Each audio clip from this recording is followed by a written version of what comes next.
season is upon us, which means it's time to start sharing the road with those farmers out there. And it means it's time to ask your meteorologist. That happens on Wednesdays around here. And Jack Gerfen has some details for us today on how to stay safe with farmers and all their implements now taking up roadways and farms around the area. And also it's kind of a forecast, too, because I went storm chasing yesterday, and they're out there. So did you catch any? It was actually probably one of the lowest severe chances that we've ever sent the storm tracker out for. It was, we had the opportunity and we did it, but it was like, I just saw some storms, but then we had only one warning, and it was way down south, and didn't really see any cool structures. You just had a nice long drive. It was a very long drive. We're down to Robinson. Oh, wow.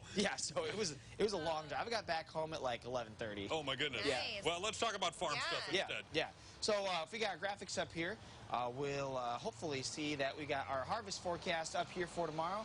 It's going to be really nice forecast. We've got temperatures that will be once again in the middle 80s for tomorrow. So after a very pleasant day today, it'll be just a touch warmer for tomorrow. And we have a lot of sunshine and no winds are expected, because that's kind of what's been a little bit of an issue usually, is the wind as it gets kicked up, especially with these hot temperatures too. So we got the combine safety with the heat, keep the debris away from the heat. You have all these pulleys, you got the engine. You know, there was that one day last fall, I don't know if you guys remember, but we had like a ton of fires because it was so hot, it was so dry, and it was so windy too that we had all these field fires that spread very quickly. So that can happen in the heat. You want to make sure that all your signage and your lights are all good to go, and also take care of yourself too. You want to make sure that the farmers, they're going to be drinking water, eating good food, getting a lot of sleep too, because they have long days when it comes to harvest. They'll go as long as they can, which I understand, but you know, they still got to take care of themselves. Yeah. A lot of them have lights for their vehicles now too, so you can do this at night. You know, I remember when their headlights. Well, my riding mower had this one little light for a while that kind of did the job. But these guys can essentially work as late as they want. They can, and you know that's the nice thing about it. And you know, these cabs that they have now, they're so comfortable with air conditioning and Sirius XM satellite radio and the GPS.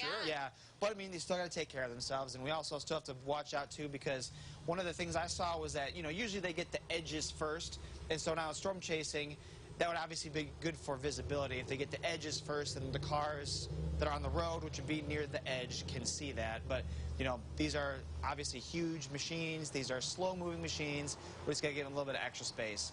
And in terms of the drought, it's a little dry in some spots on the eastern side of our viewing area, but that's okay now at this point because things are ready to come out of the ground, so it's almost like it doesn't really technically matter. But it's going to be hot this week. Temperatures will be in the middle to upper 80s all of this week, and the rain showers will probably hold off until Tuesday and Wednesday when a new front comes in. So it's going to be very quiet here, very nice and sunny. It's warm, but it's going to be a nice forecast to kind of get things done.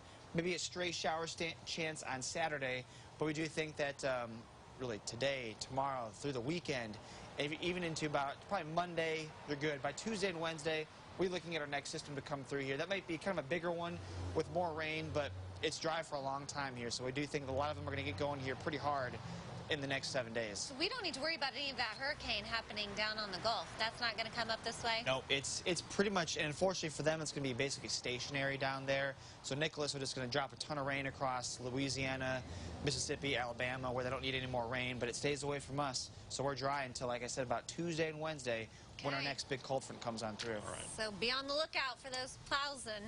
If you want to ask this guy a question... I was like, plows? I was like, oh, man. Like he knows the weather side. I'm not sure if you have a combine question, Jack's your man, but if you'd like to do that, Jay Gerfen at WCIA.com. No combine questions, weather questions? I mean, green is my favorite color, so I like the John Deere green, but I know people like... It should be fine. What could possibly go wrong? Yeah. All right. Is a plow right? No? I mean, I think they used it. They used to use them, but I mean... I think of more like the riding on the horse, the single thing digging in, but it's close. And if you're talking about IDOT plows, like it's going to be hopefully not until December that we're seeing snow. Okay. Yeah. You know what? I'll continue. Why not? Coming up, we're going to find out